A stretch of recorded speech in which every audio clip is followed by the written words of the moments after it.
I'm now going to show you how we can change this program so that the part that we included to reverse the letters of a word can be placed in a separate method, and we can then call that method from anywhere in our program to reverse a string.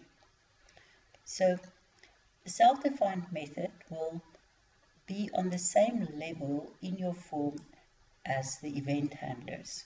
Okay, so I'm going to write, you can place it anywhere before or after the event handler. So I'm just going to place this one above the button reverse click event handler. I'm just going to make it a public method. Because the method is going to return the reverse string, it will be of type string. I'm going to name it myReverse. And then in brackets, I'm going to declare a parameter or a variable. I'm just going to call it any string. Okay, and that will be the string that will be reversed by this method. Okay, so we have, it's a public method. It is of type string because it's going to return a string. It's called myReverse, and it receives a string parameter or a string argument. So when we call this myReverse method, we're going to send it a string, and that string will be copied into this argument or variable. So in here, we then place all of this code.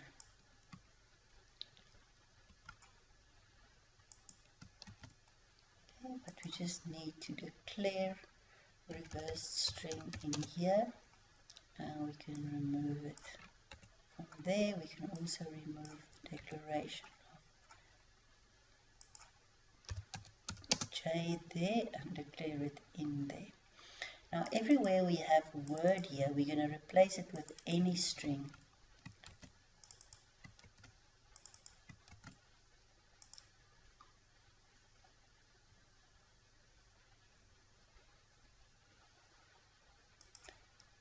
And what we also need is a return statement that returns the reversed string.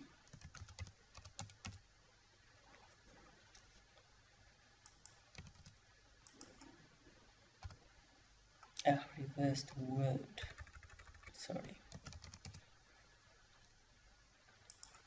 Okay, so what I've done, I've created a separate method on the same level in the form as where our event handlers lie.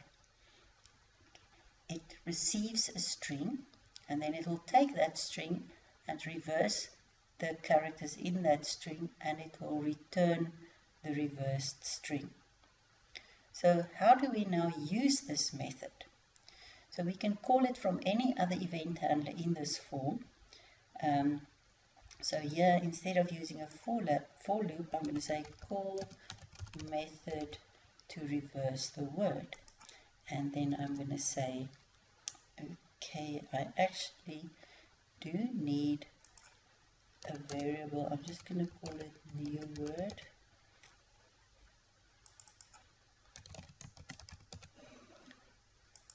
Okay, and here I'm going to say new word is equal to, and then I'm going to call myReverse and send it the word that I want to reverse. Okay, so let's just quickly go through the logic here. When the user clicks on the reverse button, the for loop here will take each word in the original list. It will save it in the variable word. Then we call the myReverse method, and we send it that word.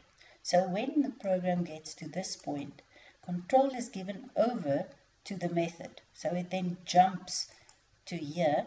It copies the content of word into any string, and then it executes this. So here it starts, it initializes a empty reversed word, and then it uses a for loop to go through any string and build up the reversed string, and then finally it returns the string. Now the type of this returned value must be the same as the type of the method. So when this method has been executed, when it's complete and it returns the reversed word, it goes back here, and that whole word is then placed in new word. Okay, and then finally it is added to the reverse list. So if I run the program now and I click reverse, it looks exactly as before. Okay, so what has changed in this section?